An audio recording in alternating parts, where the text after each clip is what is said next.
Salut tout le monde, bonjour, bonsoir plutôt, la vieille habitude de commencer mes vidéos YouTube.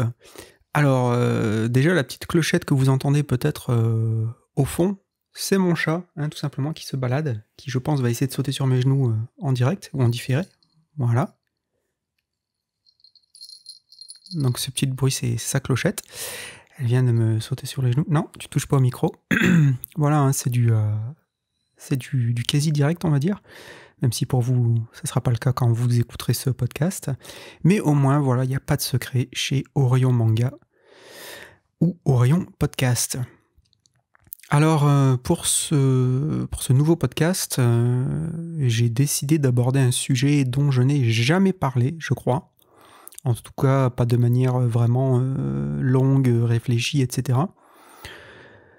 C'est de parler des choses qui m'agacent, qui m'énervent dans les mangas.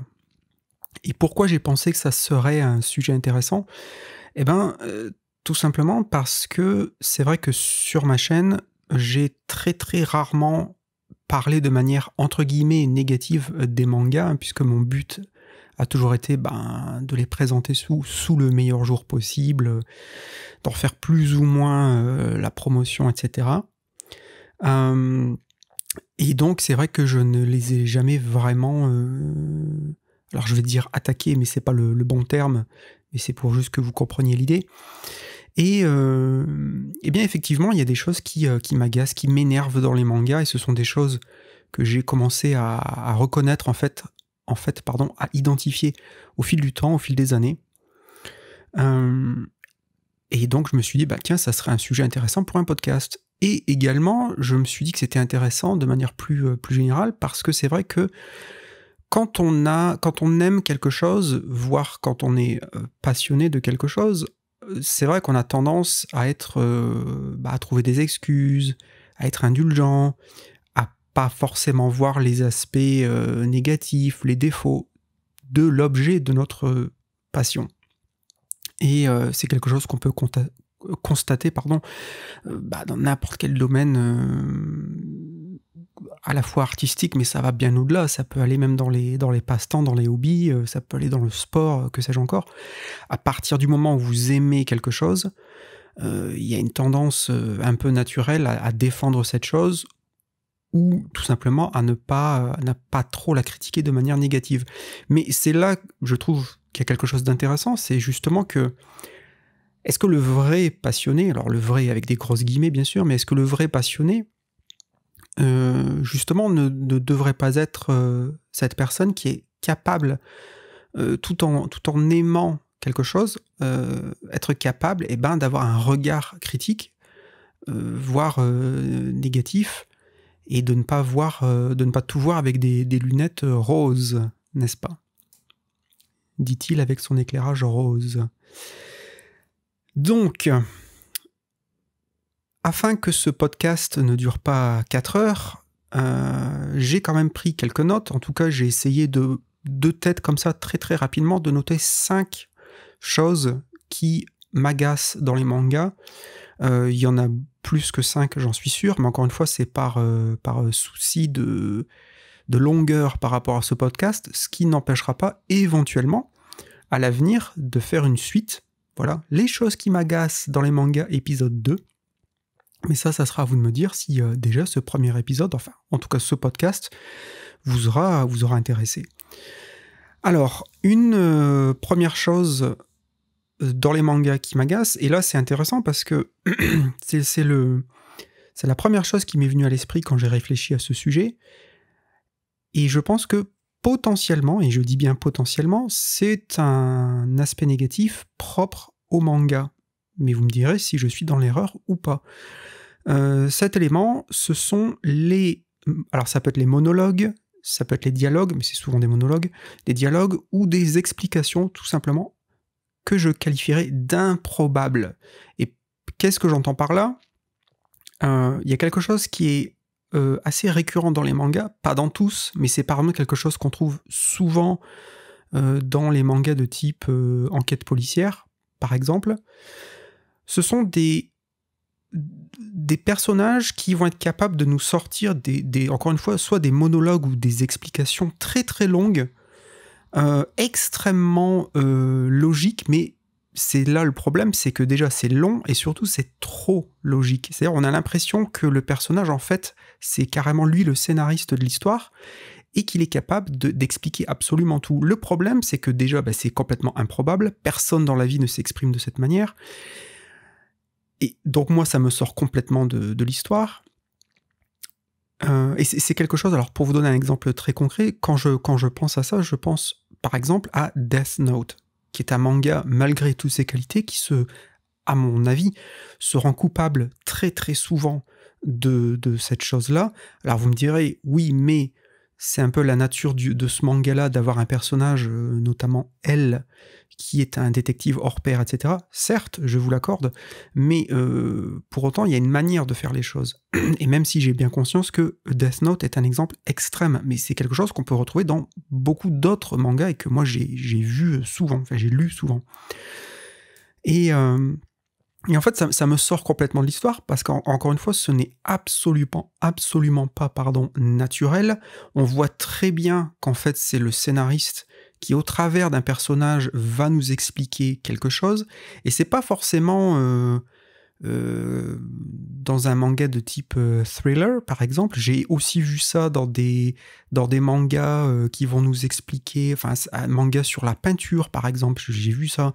Un manga sur la cuisine, ça pourrait être, en fait, à la limite, j'ai envie de dire, peu importe le sujet,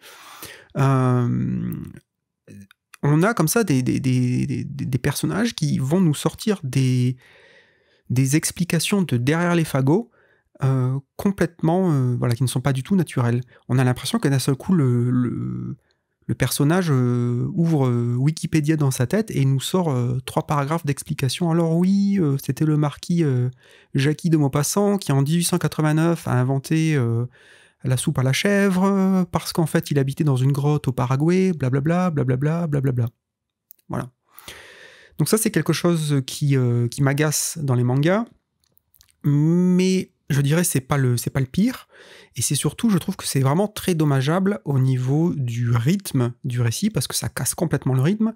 Moi, ça me sort complètement de l'histoire, j'insiste lourdement, parce que ce n'est pas du tout naturel, je trouve ça extrêmement maladroit. Cependant, je subodore que c'est peut-être quelque chose de purement culturel, et que pour un public japonais, c'est tout à fait normal. Pourquoi je dis ça ? Parce que, comme je le disais précédemment, je n'ai pas l'impression d'avoir déjà été témoin de ce genre de ressort narratif, à défaut de trouver un meilleur terme, dans d'autres formes d'art, quoi, que ce soit le cinéma, les séries télé, ou même des romans, quoi. Voilà. De tête comme ça, je ne vois ça que dans les mangas. Et donc, je me dis que peut-être que c'est tout simplement une spécificité culturelle qui, du coup, à mes yeux occidentaux, paraît très étrange. Voilà, c'était une première chose. Deuxième chose qui m'agace, qui est peut-être un peu moins obscure et subjective, c'est la notion de cahier des charges. Alors, c'est pas propre au manga, bien évidemment. On pourrait reprocher exactement la même chose au cinéma, par exemple. Il y a énormément de films. Je pense notamment aux films Marvel, pour donner un exemple évident. C'est cette notion de cahier des charges. C'est-à-dire, on ne crée pas une œuvre avec un O majuscule, mais on va créer un produit qui va répondre à un cahier des charges, à une liste d'impératifs.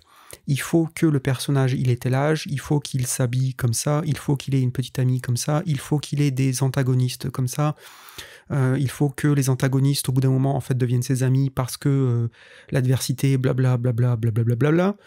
Voilà, donc pour moi, enfin, je veux dire, les mangas qui sont comme ça, il y en a à l'appel, je crois que j'ai même pas besoin de vous donner des exemples, vous les connaissez tous. Mais pour moi, ça, c'est vraiment le bas du panier, là, hein. On est tout en bas tout en bas du linge sale qu'il faut laver en famille, parce que voilà, il y a rien. C'est-à-dire, si, allez, pour tirer à boulet rouge sur un exemple pas trop vieux, on va dire, il y avait Kaiju numéro 8, dont j'avais lu le premier tome, et c'était incroyable en fait.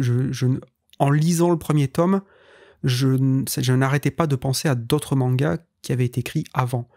Et pour moi, ce manga-là, mais il y en a d'autres, je prends juste un exemple pour pas parler dans le vide, c'est vraiment l'archétype du manga complètement...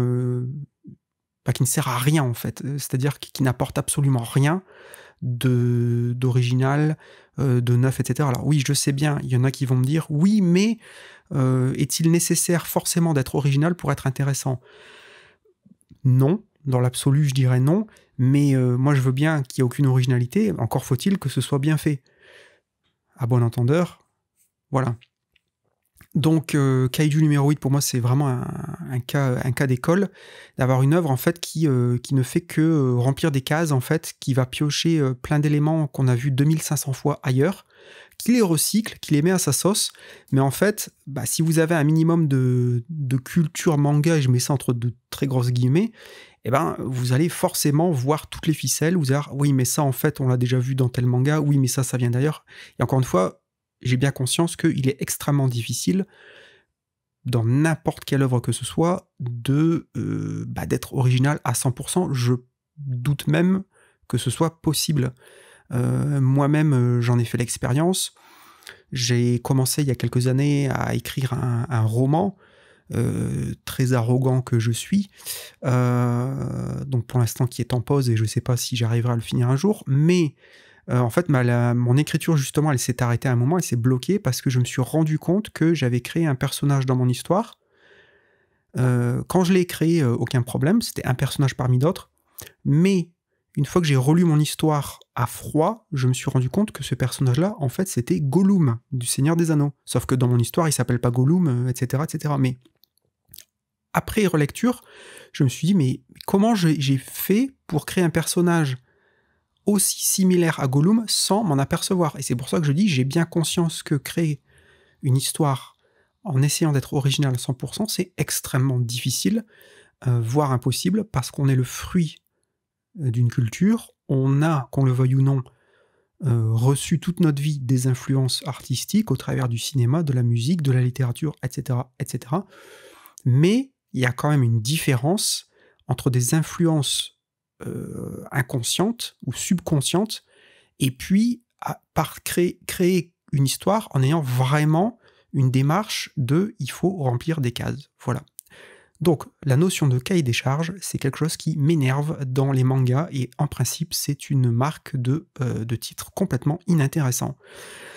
Ça m'amène à mon troisième point, des choses qui m'agacent ou qui m'énervent dans les mangas, c'est le dessin sans identité. Qu'est-ce que j'entends par là ? Alors, pour moi, il y a vraiment deux catégories de mangas, ou de mangaka, on pourrait dire, d'artistes, voilà. Non, il n'y a pas de souris. Vous avez entendu la petite clochette. Il n'y a pas de souris. Donc j'ai toujours le chat sur les genoux là. Donc oui, le dessin sans identité, qu'est-ce que j'entends par là ? Deux catégories de manga, disais-je. Vous avez un dessin qui est immédiatement reconnaissable, identifiable. Si je vois une planche de Gutanabe, je la reconnais. Si je vois une planche de Jiro Taniguchi, je la reconnais. Si je vois une planche d'Inyo Asano, je la reconnais. Etc., etc. Ça veut dire qu'il y a une identité dans le dessin. Vous n'avez pas besoin d'une bulle, vous n'avez pas besoin de texte, vous n'avez pas besoin d'une couverture, il suffit d'un dessin, voire même d'un personnage. Vous savez immédiatement qui a dessiné ce personnage. C'est une identité. De l'autre côté, vous avez pléthore de mangas qui n'en ont aucune. C'est-à-dire, c'est l'archétype, le cliché de ce qu'on pourrait appeler le dessin manga, que moi, à l'heure actuelle, je ne peux plus supporter. J'abhorre, avec un B, voire 2, voire 3. J'abhorre ce type de dessin complètement sans âme, qui est ce fameux dessin archétypal de personnages aux très grands yeux, de cheveux hirsutes, et j'en passe et j'en passe. Pourquoi ça m'agace ? Parce que je trouve que, encore une fois, c'est ça n'a aucune âme, ça n'a aucune originalité, ça n'essaye rien, ça ne dit rien, ça n'a pas d'identité, ça n'a pas de personnalité. Alors, l'avantage qu'on peut à la limite lui trouver, c'est que bon, on se dit, au moins c'est générique, donc ça peut, et ça plaît certainement à beaucoup de lecteurs, en tout cas ça attire beaucoup de lecteurs. Pourquoi ? Parce que c'est tout sauf aliénant. On voit un personnage typiquement manga, bon bah on sait que c'est du manga, et les gens, et je pense beaucoup aux jeunes, sans vouloir faire d'anti-jeunes, mais pendant longtemps, moi c'est quelque chose qui m'a jamais dérangé, et c'est qu'en vieillissant et en découvrant beaucoup d'autres auteurs qui, eux, ont une identité visuelle forte et marquée, c'est là que ça a commencé à me déranger, en fait, parce que je me suis rendu compte que en fait, ce dessin-là n'apportait rien, en fait, qu'il apporte rien. C'est c'est le minimum syndical, c'est-à-dire il faut un personnage, on fait un personnage, il faut un décor, on fait un décor, mais derrière, j'ai vraiment l'impression qu'il n'y a aucune volonté, aucune réflexion pour se démarquer, pour apporter quelque chose. Et je trouve que c'est d'autant plus dommageable dans le cadre d'un art qui est quand même au moins à 50% visuel. Ça me fait penser un petit peu à la peinture, ou voire à la sculpture. Bon, si vous voyez une peinture, je sais pas, de Dali, une peinture de Van Gogh, une peinture de Picasso, on n'a pas besoin de vous dire de qui il s'agit, vous êtes censé le reconnaître. Bon, moi je trouve que c'est quand même hyper important. En tout cas, il me semble. Voilà. Quatrième point, c'est ce que j'appelle, quatrième chose qui m'agace dans les mangas, c'est ce que j'appelle, alors c'est mon appellation, sous droit d'auteur, ou pas, mais j'ai toujours appelé ça comme ça, et c'est le syndrome Dragon Ball. Alors qu'est-ce que j'appelle le syndrome Dragon Ball ? Ceux qui sont des fidèles de la chaîne le sauront certainement déjà. Ce sont les séries qui ne savent pas s'arrêter au bon moment. Alors, j'appelle ça le syndrome Dragon Ball parce que moi je l'ai connu, je m'en suis rendu compte assez facilement parce que c'est assez évident avec Dragon Ball parce que ça a été un de mes premiers mangas, mais il y a beaucoup de mangas et en principe, c'est très souvent des shonen de type Neketsu qui se rendent coupables de ce truc-là. Ce sont donc des séries qui ne savent pas s'arrêter au bon moment. Et je ne veux pas forcément accabler les auteurs parce que j'ai bien conscience qu'au Japon, ce sont les éditeurs qui ont plus ou moins, pas tous les pouvoirs, mais presque, en tout cas qui exercent une pression énorme sur les auteurs. Et à partir du moment où une série rencontre le succès, ça veut dire que c'est un succès qui se vend, donc qui rapporte de l'argent. Et donc, évidemment, du point de vue de l'éditeur, il faut que la série continue le plus longtemps possible pour générer le plus d'argent possible. Donc, je ne veux pas, encore une fois, tirer à boulet rouge sur les auteurs. J'ai bien conscience qu'au Japon, c'est un système complètement différent de ce qu'on trouve chez nous. Cependant, il n'empêche que d'un point de vue du lecteur, c'est quand même extrêmement dommageable de voir des séries qui auraient pu ou qui auraient dû s'arrêter à un instant T, au paroxysme, à leur zénith scénaristique, mais qui ne le font pas, et qui vont nous laisser un goût amer in fine. Pourquoi ? Parce que, gardons à l'esprit que dans une série, peu importe s'il s'agit d'un manga, mais on pourrait aussi parler d'une série télé, ce qu'on retient, c'est la fin. Et ça rime. Ce qu'on retient, c'est la fin. Pensez à des séries type The Walking Dead, ou encore pire, Game of Thrones, ou encore Lost. Ce sont des séries qui, pendant plusieurs années, avaient des millions de fans, etc., et qui se sont fracassés sur leur dernière saison. C'est quand même globalement accepté que, par exemple, Game of Thrones est une catastrophe sur ces 2 dernières saisons. Je suis tout à fait d'accord, c'est une catastrophe. Et c'est ça qu'on retient, en fait. Et du coup, si demain, par exemple, quelqu'un me dit « Ah, Game of Thrones, moi, j'ai jamais vu, est-ce que tu me le conseilles ? Ou est-ce que tu me la conseilles ?» Moi, je dirais « non. » Non, parce que, ok, tu vas avoir les 2/3 de la série où c'est très très bien, c'est très intéressant, c'est très bien écrit, mais la fin, enfin les 2 dernières, donc tu vas te manger, je sais pas, 16 épisodes, voire plus, enfin voilà, qui sont entre guillemets extrêmement mauvais. Et donc ça te laisse ce goût très amer dans la bouche. Et donc c'est ce que j'appelle le syndrome Dragon Ball, puisque Dragon Ball, alors on n'est pas au niveau évidemment de Game of Thrones, même si Dragon Ball, à mon avis, perd beaucoup d'intérêt après l'arc Cell. À mon avis, l'arc Cell aurait été une bonne fin, puisque voilà, mort de Goku, Gohan reprend le flambeau, c'est terminé. On s'arrête là.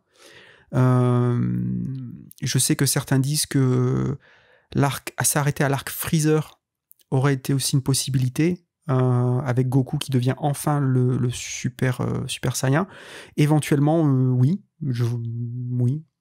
Après, c'est difficile, parce que comme on sait ce qui arrive après, c'est très difficile de se dire, non, ça aurait dû s'arrêter à ce moment-là. Alors que moi, je considère que l'arc Cell est très très intéressant, notamment grâce au personnage de Trunks, qui était quand même... le ton de la série à ce moment-là est très sombre, en fait, et c'est très inhabituel pour Dragon Ball, je trouve. Mais pour ne pas toujours parler de Dragon Ball, Kenshin le Vagabond a fait exactement la même chose, avec un dernier arc qui était vraiment médiocre, à mes yeux, qui aurait dû s'arrêter bien avant, etc. Donc voilà, c'est quelque chose qui m'énerve dans les mangas, qui gâche, je trouve, beaucoup de séries qui ne savent pas ou ne peuvent pas s'arrêter. Je sais que j'ai eu la même expérience, alors dans une moindre mesure, j'ai eu la même expérience avec Vinland Saga, dont je ne suis pas allé jusqu'au bout, parce que en fait, au bout d'un moment, la série commençait à injecter beaucoup d'humour de type shonen neketsu, je trouve. C'est un humour très très très lourd, et j'ai pas compris ce que ça venait faire dans Vinland Saga, en fait. Avec aussi des personnages, même au niveau des faciès, il y avait des réactions, il y avait vraiment une injection d'humour que j'ai trouvé vraiment, vraiment malvenue dans ce titre-là, qui m'a fait arrêter le manga. Voilà. Enfin, 5e, mais non des moindres, chose qui m'énerve dans les mangas, c'est ce que j'appellerais le soufflet qui retombe, ou les ambitions trop grandes. Alors ça, c'est quelque chose que j'ai vu assez souvent, et c'est souvent dans des mangas, une fois de plus, de type thriller, enquête policière, voire qui mélange un peu de paranormal, ou beaucoup de mystère, en tout cas. Voilà, très mystérieux, mystère, fantastique, enquête policière. Et j'ai lu plus d'un manga qui se rendait coupable de ce truc-là. Et pareil, je supporte pas ça, parce que c'est presque de la publicité mensongère. En fait, c'est un manga qui, dès son premier tome, va démarrer très très fort, avec beaucoup de mystères, beaucoup de cliffhangers, beaucoup de boîtes à mystères, beaucoup de questions. Donc il va mettre la barre très très haut dans son premier tome, voire dans ses premiers tomes. Et c'est quelque chose que j'ai remarqué, que c'est un problème souvent dans des séries courtes, dans des mangas qui se finissent entre 3 et 5 tomes. J'ai souvent vu ça. Et ça me fait penser au cinéma, avec le cinéma par exemple de J.J. Abrams, qui fait beaucoup ça, où en fait on va vous balancer plein de mystères, de trucs qui sont vraiment là pour déclencher un sentiment de... Vous vous sentez intrigué très très vite. Donc c'est bien, parce que ça marche, parce que ça attise en fait votre curiosité. Vous dites, quoi ? Qu'est-ce qui se passe ? Comment ? Qui est ce personnage ? Mais que se passe-t-il ? Je me demande ce qu'il y a derrière la porte numéro 4. Le problème, c'est que très souvent, quand vous avez ce type de manga, en tout cas c'est mon expérience de lecteur, il faut assurer derrière. C'est-à-dire que c'est très bien d'avoir des cliffhangers très tôt dans le récit, c'est très bien d'avoir plein de mystères, d'avoir plein de trucs qui nous donnent envie de lire. Mais encore, il faut que derrière, on ait, alors pas forcément des réponses à tout, on peut avoir des fins ouvertes, ça peut être très bien, mais il faut pas que ça retombe comme un soufflet, et surtout, alors c'est lié, ça pourrait être quelque chose que je n'aime pas dans les mangas en soi, mais c'est quand même très lié, c'est si vous me permettez l'expression, de se foutre de la gueule du lecteur, en lui faisant croire des choses, et en fait, plus tard dans le récit, on vous révélera qu'en fait, ce qu'on vous a fait croire, volontairement bien évidemment, parce que tout est volontaire, hein, je veux dire, c'est quelqu'un qui écrit une histoire, c'est volontaire, rien n'est laissé au hasard, on vous a laissé croire des choses, on vous a fait croire des choses, derrière des artifices, des apparences, etc., mais en fait, vous allez découvrir que ce qu'on a essayé de vous faire croire, ce qu'on vous a montré, c'était pas du tout ça en fait. Et qu'en fait, la réalité, elle est naze. Voilà, c'est tout pourri en fait. Et c'est assez insupportable, pour parler de manière hyperbolique, parce que j'ai vraiment l'impression que quand on fait ça, on se fout de moi en fait. Je déteste en fait qu'on fait ça parce que il y a une énorme différence entre vous laisser croire des choses en étant extrêmement flou, et là vous laissez en fait énormément de place à l'imagination du lecteur ou du spectateur. Par exemple, dans le premier film Alien, le monstre, en fait, on le voit très très peu pendant tout le film, on voit des ombres passer, ça dure une demi-seconde, etc. Et bien entendu, il y avait des raisons pratiques à l'époque, hein, puisque c'est un film de, je crois, la fin des années 70, il me semble. Donc il n'y avait pas énormément de moyens techniques, financiers, etc. Donc il ne pouvait pas en montrer énormément. Mais ça a beaucoup joué en faveur du film, parce que du coup, ce qu'on ne voit pas, en tout cas c'est mon opinion, ce qu'on ne voit pas fait toujours beaucoup plus peur que ce qu'on voit. Mais donc cette peur de l'inconnu, elle était laissée à l'appréciation de l'imagination du spectateur.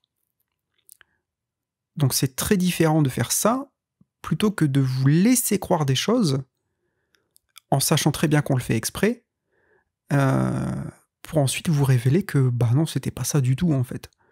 Et moi j'ai l'impression qu'on me prend pour un con quand on fait ça. Voilà, donc les soufflets qui retombent dans les mangas, encore une fois, c'est quelque chose que j'ai beaucoup vu dans des séries courtes, souvent de type thriller, pour me répéter. Et je trouve, je ne comprends pas, en fait. Je comprends pas cette démarche. De tête, je crois que j'avais lu ça notamment dans un manga, je crois en 3 tomes, qui s'appelait Firefly. C'est un exemple parmi d'autres, c'est un exemple qui me revient maintenant. Et il y en aurait d'autres, c'est juste que là je fais ça vraiment de tête. Mais c'est un exemple, voilà, de manga qui vous promet énormément de choses dès le début. Ça démarre très très fort, ça vous accroche énormément. Et puis ensuite, vous allez voir que ça va retomber. Soit que ça va retomber, ou qu'en fait, les promesses narratives qui ont été faites ne sont pas du tout tenues. Et que c'est du spectacle pour du spectacle. C'est-à-dire, il va se passer des choses incroyables, rocambolesques, rapidement dans le récit. Et puis en fait, les choses soit vont jamais être expliquées, soit ça va ouvrir des portes, mais on va jamais explorer ces chemins qui ont été ouverts. Voilà. Je sais que c'est pas... Alors j'espère que je suis suffisamment clair, je suis peut-être pas très très clair, mais en tout cas moi je me comprends. Voilà. Voilà, donc pour conclure, petit rappel, petite bouteille à la mer, ce n'est pas parce qu'on aime quelque chose qu'on ne peut pas ou ne doit pas le critiquer. Je dirais que c'est même l'inverse. C'est que si on aime quelque chose, s'il y a quelque chose dont on est passionné, on doit être capable de le critiquer. Et bien évidemment, critiquer n'a pas intrinsèquement un sens péjoratif. Critiquer, c'est tout simplement observer avec un minimum de recul pour comprendre ce qu'on aime ou ce qu'on n'aime pas. Voilà. Eh bien écoutez, c'est tout pour moi pour cette fois, pour ce petit podcast. Et puis si cette thématique vous a parlé, vous a intéressé, eh bien n'hésitez pas à me le faire savoir. Et puis potentiellement, il pourrait y avoir une suite. Voilà, les choses qui m'agacent dans les mangas, épisode 2. Et je vous remercie de votre attention. J'espère que vous aurez passé un agréable moment en ma compagnie. Et puis je vous dis à bientôt, j'espère, pour un futur podcast sur Oreo Manga. Bye bye tout le monde.